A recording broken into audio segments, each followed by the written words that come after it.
தாயாகி வந்து பாலூட்டி வளர்த்தாய், தந்தையாய் வந்து சிந்தை கவர்ந்தாய், ஞான குருவாகி எனக்கு நல்லிசை தந்தாய்.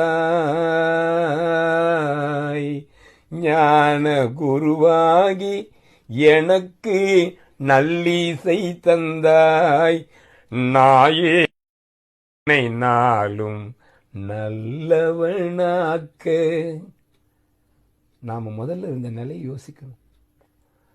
உன்னை இன்னைக்கு பல பேர் வணங்குறாங்க, மதிக்கிறாங்கன்னும் பொழுது, நாயேனை நாளும் நல்லவனாக்க, ஓயாமல் ஒழியாமல் உன்னருள் தந்தாய். நீ அல்லால் தெய்வமில்லை.